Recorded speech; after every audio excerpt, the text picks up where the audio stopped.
തിരുവചനം തിരുവചനം.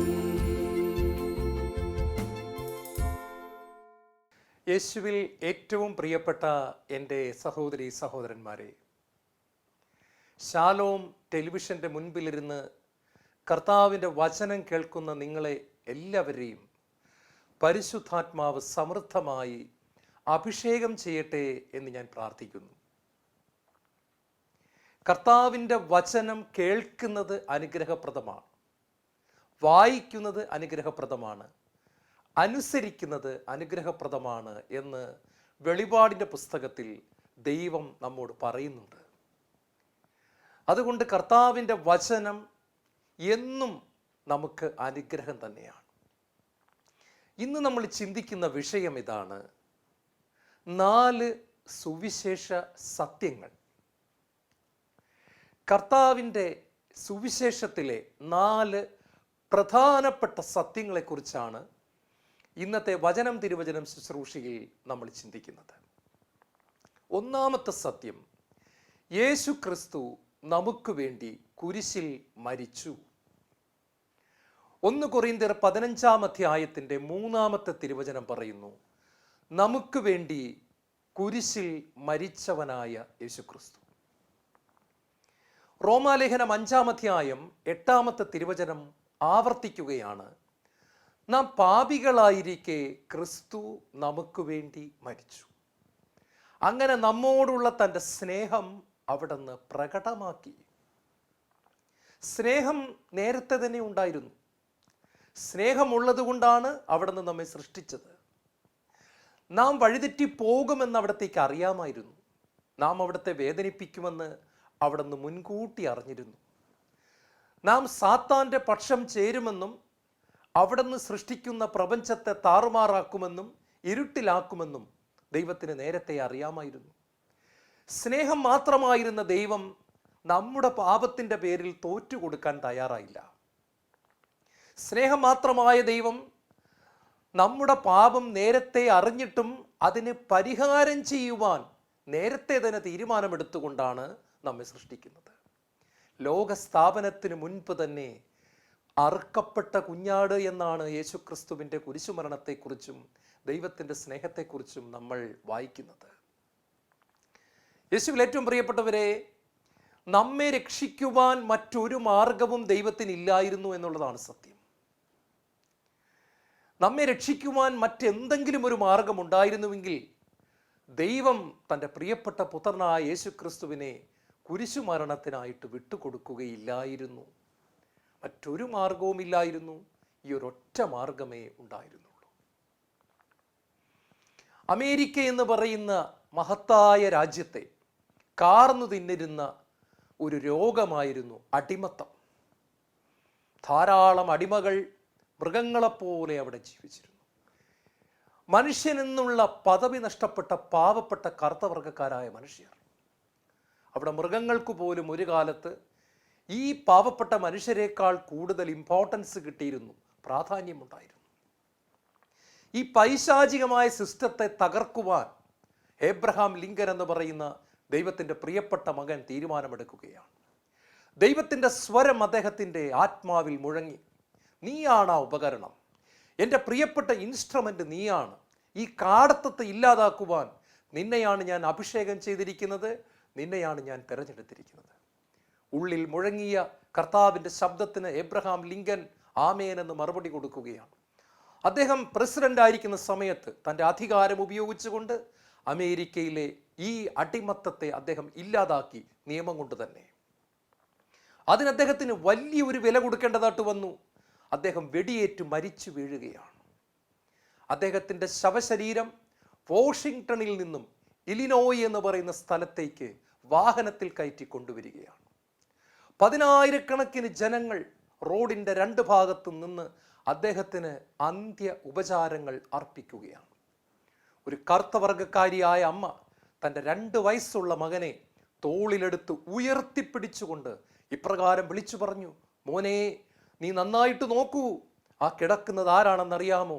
അതാണ് മഹാനായ എബ്രഹാം ലിങ്കൻ. അദ്ദേഹം നിനക്ക് വേണ്ടിയാണ് മരിച്ചത്. അദ്ദേഹം നിനക്ക് വേണ്ടിയാണ് മരിച്ചത് മകനെ. നിനക്ക് സ്വാതന്ത്ര്യം നൽകുവാൻ അദ്ദേഹം തൻ്റെ ജീവൻ ബലിയായി കൊടുത്തു. മകനെ, നമ്മൾ ഇന്ന് സ്വതന്ത്രരാണ്, അടിമകൾ അല്ല. യേശു ക്രിസ്തുവിൻ്റെ ക്രൂശ് കാണുമ്പോൾ എന്താണ് നമുക്ക് മനസ്സിലാകുന്നത്? യോഹന്നാന്റെ സുവിശേഷം 12-ാം അധ്യായം 32-ാമത്തെ തിരുവചനത്തിൽ നമ്മൾ കാണുന്നത് ഇങ്ങനെയാണ്: ഞാൻ ഭൂമിയിൽ നിന്ന് ഉയർത്തപ്പെടുമ്പോൾ, അതായത് ഞാൻ ക്രൂശിൽ ഉയർത്തപ്പെടുമ്പോൾ എല്ലാ മനുഷ്യരെയും എന്നിലേക്ക് ആകർഷിക്കും. ദൈവത്തിൻ്റെ ഏറ്റവും വലിയ സ്വപ്നമാണ് മക്കളായ മനുഷ്യരായ നാം എല്ലാവരും അവിടുത്തെ സ്നേഹത്താൽ ആകർഷിക്കപ്പെട്ടവരായി, പിടിക്കപ്പെട്ടവരായി നമ്മൾ അവിടുത്തെ ഹൃദയത്തിലേക്ക് ചെല്ലണമെന്നും ആ മാറിൽ ചാഞ്ഞ് യോഹന്നാനെ പോലെ ആ സ്നേഹം അനുഭവിച്ച് കിടക്കണമെന്നും നിത്യത മുഴുവൻ അവിടുത്തെ മടിയിലിരിക്കണമെന്നും അവിടുത്തെ സ്നേഹം അനുഭവിച്ചുകൊണ്ട് ആ വലിയ സ്നേഹത്തിൽ മുങ്ങി നമ്മുടെ ജീവിതം നിത്യത മുഴുവൻ തുടരണമെന്ന് ദൈവം ആഗ്രഹിക്കുന്നു. പ്രിയപ്പെട്ടവരെ, അതുകൊണ്ട് ഈശോ പറയുകയാണ്, ഞാൻ കുരിശിൽ ഉയർത്തപ്പെടുമ്പോൾ എല്ലാ മനുഷ്യരെയും എന്നിലേക്ക് ആകർഷിക്കും. ഇതാ ലോകത്തിൻ്റെ പാപം ചുമക്കുന്ന ദൈവത്തിൻ്റെ കുഞ്ഞാട്, ഇതാണ് യേശു. നമുക്ക് രക്ഷപ്പെടുവാൻ മറ്റൊരു മാർഗവും ഇല്ലാതിരുന്നതിനാൽ ദൈവം നമ്മളെ തള്ളിക്കളയുന്നില്ല. ദൈവം ആ മാർഗം കണ്ടെത്തി. അതാണ് പാപം ചെയ്യാതെ ജീവിച്ചവനായ യേശു ക്രിസ്തുവിൻ്റെ കുരിശു മരണം. യേശുവിന് നമ്മെ രക്ഷിക്കുവാൻ അതുകൊണ്ട് തന്നെ സാധിക്കുന്നു. ഒരിക്കലൊരു പെൺകുട്ടി, കൊച്ചു പെൺകുട്ടി ആദ്യമായിട്ട് ട്രെയിനിൽ യാത്ര ചെയ്യുകയാണ്. വലിയ സന്തോഷത്തോടെ ട്രെയിനിൽ കയറിയിരുന്നു. ട്രെയിൻ മുന്നോട്ട് പോകുകയാണ്. കുറച്ച് ദൂരം ചെന്നപ്പോൾ അവൾ ജനലിൽ കൂടെ ഒരു കാഴ്ച കണ്ടു. വലിയൊരു നദി, മുൻവശത്ത് വലിയൊരു നദി. അവൾക്ക് ഭയമായി. ദൈവമേ, ഈ ട്രെയിൻ ആ നദിയുടെ അടുത്തേക്കാണല്ലോ പോകുന്നത്. നദി അടുത്തടുത്ത് വരികയാണ്. അവൾ കണ്ണുകളെ ഇറുക്കി അടച്ചു. എന്താണ് സംഭവിക്കാൻ പോകുന്നത് അറിയത്തില്ല.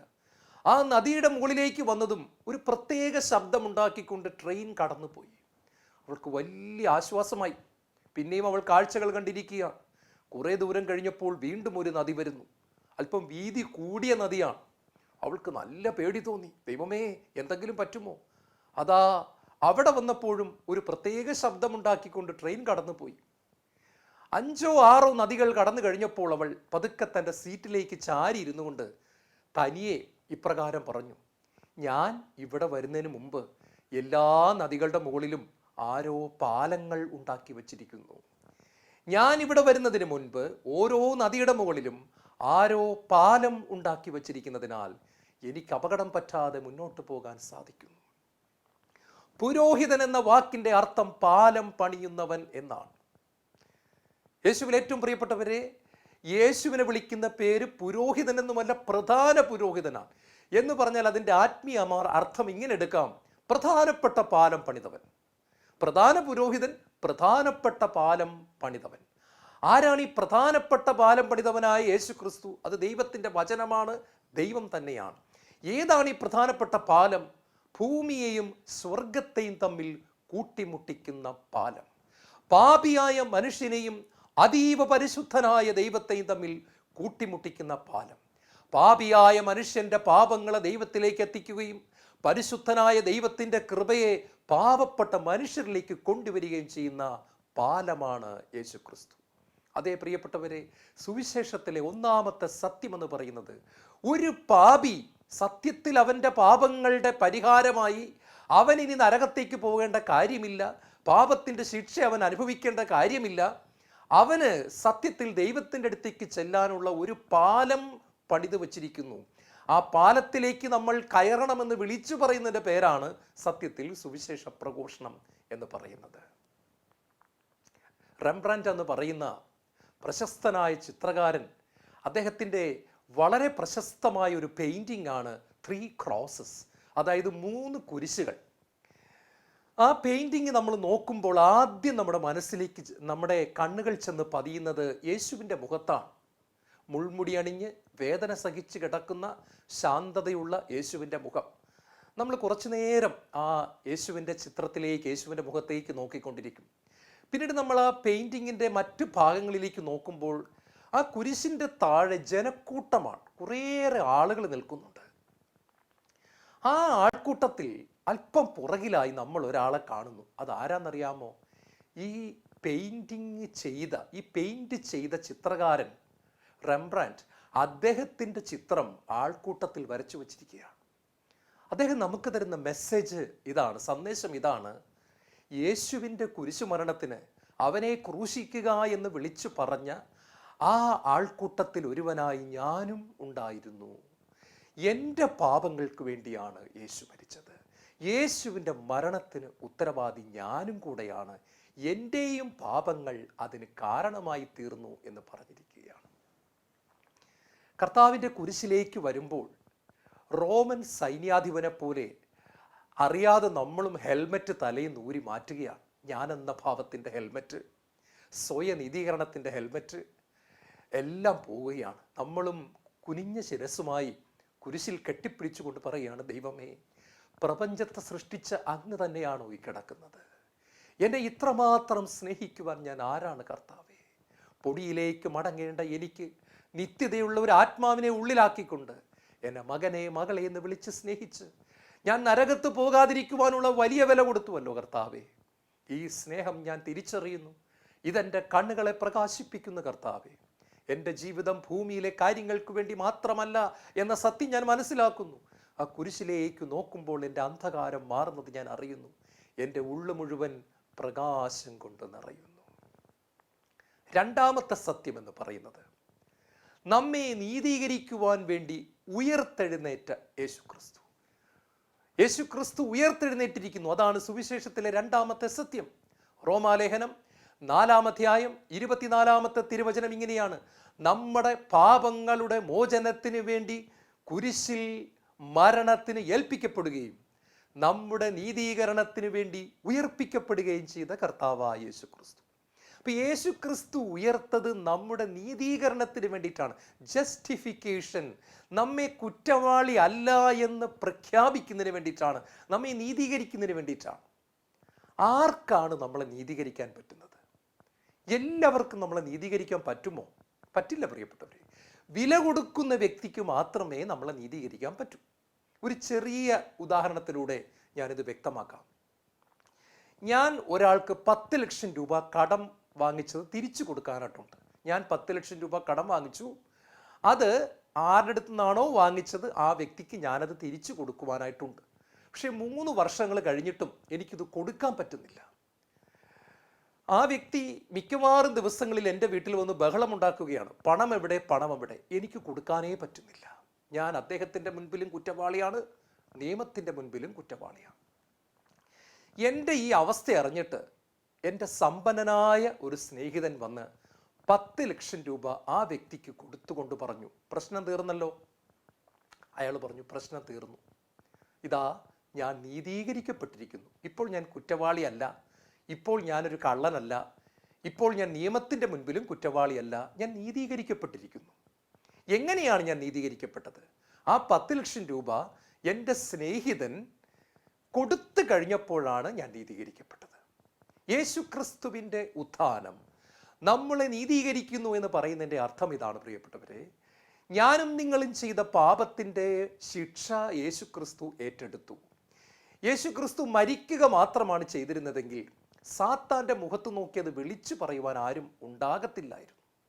ഞാൻ കടം വീട്ടിയിരിക്കുന്നു എന്ന് വിളിച്ചു പറയുവാൻ നമുക്ക് ആരും ഇല്ലായിരുന്നേനെ. എന്നാൽ ഇവിടെ യേശുക്രിസ്തു ഉയർത്തെഴുന്നേറ്റ് വന്നിട്ട് നമ്മളെ നീതീകരിക്കുകയാണ്. റോമാലേഖനം 8-ാം അധ്യായം 33-ാമത്തെ തിരുവചനത്തിൽ പറയുന്നു: ആരാണ് നമ്മളെ കുറ്റം വിധിക്കുക? ആർക്ക് നമ്മളെ വിധിക്കാനായിട്ട് സാധിക്കും? നമ്മളെ നീതീകരിക്കുന്നവൻ ദൈവമാണ്. നമ്മളെ നീതീകരിക്കുന്നത് ദൈവമാണ് എന്ന് പറയുകയാണ്. ഞാനൊരിക്കലും ഒരു പുസ്തകത്തിൽ വായിച്ച സംഭവം ഓർക്കുകയാണ്. കുറേ നാളുകൾക്ക് മുമ്പ് ഇംഗ്ലണ്ടിൽ ഒരു മനുഷ്യൻ റോൾസ് റോയ്സ് കാർ വാങ്ങിച്ചിട്ട് അദ്ദേഹം അതിൽ യൂറോപ്പിലേക്ക് ഒരു പര്യടനം നടത്തുകയാണ്. റോൾസ് റോയ്സ് കാറിനെ കുറിച്ച് നിങ്ങൾ കേട്ടിട്ടില്ല എങ്കിൽ പറഞ്ഞു തരാം. വലിയ വില കൂടിയ കാറാണ്. സാധാരണ കാറിൻ്റെ ഒന്നും വിലയല്ല അതിനുള്ളത്. നമ്മുടെ ഒരു 10, 25, 30 കാറൊക്കെ ഒരുമിച്ച് നമുക്ക് വാങ്ങിക്കാൻ പറ്റുന്ന അത്രയും തുക കൊടുത്താൽ മാത്രം വാങ്ങിക്കാൻ പറ്റുന്ന വലിയ വില കൂടിയ, ലോകത്തിലെ തന്നെ ഏറ്റവും വില കൂടിയ കാറുകളിൽ ഒന്നാണ് ഈ റോൾസ് റോയ്സ് എന്ന് പറയുന്ന കാർ. വലിയ സമ്പന്നർക്ക് മാത്രമേ അത് വാങ്ങിക്കാൻ പറ്റൂ. നമ്മൾ ഈ കാർ ഓർഡർ ചെയ്ത് കഴിയുമ്പോഴാണ് കാർ കമ്പനി ഈ കാർ ഉണ്ടാക്കുന്നത് പോലും. ഒന്ന് ആലോചിച്ച് നോക്കിയേ. നമ്മൾ ഇത് ഓർഡർ ചെയ്ത് കഴിഞ്ഞിട്ടാണ് ഈ കാർ ഉണ്ടാക്കാൻ പോലും തുടങ്ങുന്നത്, അല്ലാതെ രക്ഷയില്ല. അത്രയും വില കൂടിയ കാറാണ്. അപ്പോൾ ഈ കാറും വാങ്ങിച്ചുകൊണ്ട് ഈ മനുഷ്യൻ ഇംഗ്ലണ്ടിൽ നിന്നും യൂറോപ്പിലേക്ക് പോവുകയാണ്. പക്ഷേ യൂറോപ്പിൽ എത്തിക്കഴിഞ്ഞപ്പോൾ ഈ കാർ കേടായി. അദ്ദേഹം അവിടെ നിന്ന് ഇംഗ്ലണ്ടിലെ കാർ കമ്പനിക്കാരെ ടെലിഫോൺ ചെയ്തു. അവർ പറഞ്ഞു, ആദ്യത്തെ ഫ്ലൈറ്റിൽ തന്നെ, ഇവിടെ നിന്ന് അങ്ങോട്ടേക്ക് വരുന്ന ആദ്യത്തെ ഫ്ലൈറ്റിൽ തന്നെ ഞങ്ങളുടെ മെക്കാനിക്കിനെ ഞങ്ങൾ വിടുന്നതാണ്. പറഞ്ഞതുപോലെ ഒരു മെക്കാനിക്ക് ഫ്ലൈറ്റ് കയറി യൂറോപ്പിലെത്തി, കാറുമൊക്കെ നന്നാക്കി ആ മെക്കാനിക്ക് തിരിച്ചു പോന്നു. യൂറോപ്യൻ പര്യടനമൊക്കെ കഴിഞ്ഞ് കാറിൻ്റെ ഉടമ ഇംഗ്ലണ്ടിൽ വന്നിട്ട് കാറിൻ്റെ ഓഫീസിലേക്ക് വിളിച്ച് ചോദിച്ചു, എൻ്റെ റോൾസ് റോയ്സ് കാറിൻ്റെ അത് മെക്കാനിക്ക് വന്ന് നന്നാക്കിയായിരുന്നല്ലോ, എത്രയാണ് ഞാൻ ഫീസ് തരേണ്ടത്, അതിൻ്റെ ചാർജ് എത്രയാണ്? അവർ തിരിച്ചൊരു മറുപടി പറഞ്ഞു, സാറിൻ്റെ കാറ് നന്നാക്കിയതാട്ടോ കേടായതാട്ടോ ഇവിടുത്തെ റെക്കോർഡുകളിൽ ഇല്ല. ഇവിടുത്തെ റെക്കോർഡിൽ ഇവിടെ നിന്നൊരു മെക്കാനിക്ക് വന്നതായിട്ടും ഒന്നുമില്ല. അതുകൊണ്ട് സാർ ഒറ്റ രൂപ പോലും തരേണ്ടതായിട്ടില്ല. ഇത് റോൾസ് റോയ്സ് കാർ കമ്പനിയുടെ ഒരു പ്രത്യേകതയാണ്. ആ കാർ അത്രമാത്രം വില കൂടിയതായതുകൊണ്ടും അതിൻ്റെ മേന്മ അങ്ങനെ ആയതുകൊണ്ടും അതിന് കേടുപറ്റിയ കാര്യം അറിയിക്കുക പോലും ചെയ്യാതെ, അതിന് ഒരു പൈസ പോലും വാങ്ങിക്കാതെ കമ്പനി അത് മുഴുവൻ ഏറ്റെടുത്ത് നന്നാക്കി കൊടുത്തിട്ട് ഒന്നും സംഭവിച്ചിട്ടില്ല എന്നുള്ള മട്ടിൽ ചിരിച്ചുകൊണ്ടിരിക്കുകയാണ്. പ്രിയപ്പെട്ടവരെ, ചെറിയൊരു ഉദാഹരണമാണ്. ദൈവത്തിൻ്റെ നീതീകരിക്കുന്ന സ്നേഹവുമായിട്ട് കമ്പയർ ചെയ്യാനൊന്നും ഇത് പറ്റുകയില്ല. എങ്കിലും ഞാൻ പറയുകയാണ്, നമ്മുടെ ജീവിതത്തിൽ നമ്മൾ കാട്ടിക്കൂട്ടുന്ന ഓരോ അനുസരണക്കേട് നമ്മുടെ ജീവിതത്തിൽ ഉണ്ടാക്കുന്ന സകലവിധ തകർച്ചകളും പാളിച്ചകളും ദൈവം മനോഹരമായിട്ട് റിപ്പയർ ചെയ്യുന്നു എന്ന് ഞാൻ പറയത്തില്ല, മാറ്റിവെക്കുകയാണ്, പുതിയതാക്കുകയാണ്. കല്ലുപോലെയുള്ള ഹൃദയം എടുത്തു മാറ്റി മാംസല ഹൃദയമാണ് തരുന്നത്. റിപ്പയറിങ് എന്ന് പറയുന്നതിനേക്കാളും നല്ലത് ട്രാൻസ്പ്ലാന്റേഷനാണ്, മാറ്റിവെക്കുകയാണ്, നമ്മളെ പുതിയതാക്കി മാറ്റുകയാണ്. പെയിൻ്റ് അടിക്കുന്ന പരിപാടിയല്ല, പുതിയത് കൊണ്ടുവന്ന് വയ്ക്കുകയാണ്. അങ്ങനെ എല്ലാം ചെയ്തതിന് ശേഷം നമ്മുടെ നേരെ ഒരു ചാർജും ആയിട്ടില്ല എന്ന് പറയുന്ന ദൈവം, ഇത് ഫ്രീ ആണ് എന്ന് പറയുന്ന ദൈവം, സൗജന്യമായി നീതീകരിക്കുന്ന ദൈവം. നീതീകരിക്കുക എന്ന വാക്കിൻ്റെ അർത്ഥം ഒരു തെറ്റും ചെയ്തിട്ടില്ലാത്ത വ്യക്തിയെപ്പോലെ നമ്മളെ പരിഗണിക്കുക. അമേരിക്കയിൽ അറിയപ്പെടുന്ന ഒരു സുവിശേഷകന്റെ പ്രസംഗം ഒരിക്കൽ ഞാൻ കേട്ടത് ഓർക്കുകയാണ്. കുറേ വർഷങ്ങൾക്ക് മുമ്പാണ്. അദ്ദേഹം പറഞ്ഞ ഒരു കാര്യം എന്നെ സ്പർശിച്ചു. അദ്ദേഹത്തിൻ്റെ പിതാവ് ഒരു സുവിശേഷ പ്രഘോഷകനായിരുന്നു. അപ്പോൾ നിങ്ങൾക്കറിയാമല്ലോ, ഈ അപ്പന്മാർ സുവിശേഷ പ്രഘോഷകരായി കഴിഞ്ഞാൽ അപ്പന്മാർക്ക് ഒരുപാട് യാത്ര ചെയ്യേണ്ടതായിട്ടുണ്ട്, അവർ വീട്ടിൽ നിന്ന് മാറി നിൽക്കണം. ഈ ഒരു ഒറ്റ കാരണത്താൽ തന്നെ ഈ മകന് അപ്പനോട് അത്ര വലിയ സ്നേഹവും ഇല്ലായിരുന്നു. മാത്രമല്ല, ദൈവത്തോട് സ്നേഹമില്ല. എന്താ കാര്യം? എൻ്റെ അപ്പനെ സുവിശേഷ പ്രഘോഷകനാക്കിയ ദൈവം എനിക്ക് വേണ്ട, എൻ്റെ അപ്പനെ ഇടയ്ക്കിടയ്ക്ക് വീട്ടിൽ നിന്ന് പിടിച്ചുകൊണ്ട് പോകുന്ന ദൈവത്തെ എനിക്ക് വേണ്ട, കുഞ്ഞായിരിക്കുമ്പോഴുള്ള ചിന്തയാണ്. അങ്ങനെ വളർന്നു വന്നു. ഒരു 18-19 വയസ്സായ സമയത്ത് അപ്പനോട് ചോദിക്കാതെ അപ്പൻ്റെ വില കൂടിയ കാറ് എടുത്ത് ഓടിച്ചു എന്ന് മാത്രമല്ല, മദ്യപിച്ചിട്ടാണ് ഓടിച്ചത്. മദ്യപിച്ചിട്ട് തെരുവിലൂടെ അതീവ സ്പീഡിൽ കാർ ഓടിച്ചുകൊണ്ടിരിക്കുമ്പോൾ കാറ് ഒരു ആക്സിഡൻറ്റിൽ പെട്ട് ചളുങ്ങി തവിടുപൊടിയായിപ്പോയി. സങ്കടപ്പെട്ട് തിരിച്ച് വീട്ടിൽ വന്ന് അപ്പൻ്റെ മുഖത്തോട്ട് എങ്ങനെ നോക്കും, അപ്പനോട് എന്ത് പറയും? അപ്പം പറഞ്ഞിട്ടുള്ളതാണ് ഈ കാർ എടുക്കരുതെന്ന്. അങ്ങനെ വിറച്ച് നിൽക്കുമ്പോൾ അപ്പൻ കടന്നു വന്നു. അപ്പൻ ചോദിച്ചു, എന്ത് പറ്റി മോനെ? അപ്പാ, എനിക്കൊരു അബദ്ധം പറ്റിയപ്പാ. അപ്പൻ്റെ കാർ ഞാൻ എടുത്തുകൊണ്ട് പോയി, ആ കാർ ഇനി ഒന്നിനും കൊള്ളത്തില്ലപ്പാ, തവിടുപൊടിയായിപ്പോയി, അപ്പൻ എന്നോട് ക്ഷമിക്കണം. അദ്ദേഹം പുഞ്ചിരിച്ചുകൊണ്ട് ഈ മകനോടൊരു ചോദ്യം ചോദിച്ചു, എൻ്റെ മോന് വല്ലതും പറ്റിയോ? എന്തെങ്കിലും മോന് പറ്റിയോ? അവൻ പറഞ്ഞു, ഇല്ലപ്പാ, ചെറിയൊരു പോറൽ മാത്രമേ ഉള്ളൂ, അല്ലാതെ എനിക്ക് വേറെ ഒന്നും പറ്റിയിട്ടില്ല, എൻ്റെ കയ്യോ കാലോ ഒന്നും ഒടിഞ്ഞിട്ടില്ല.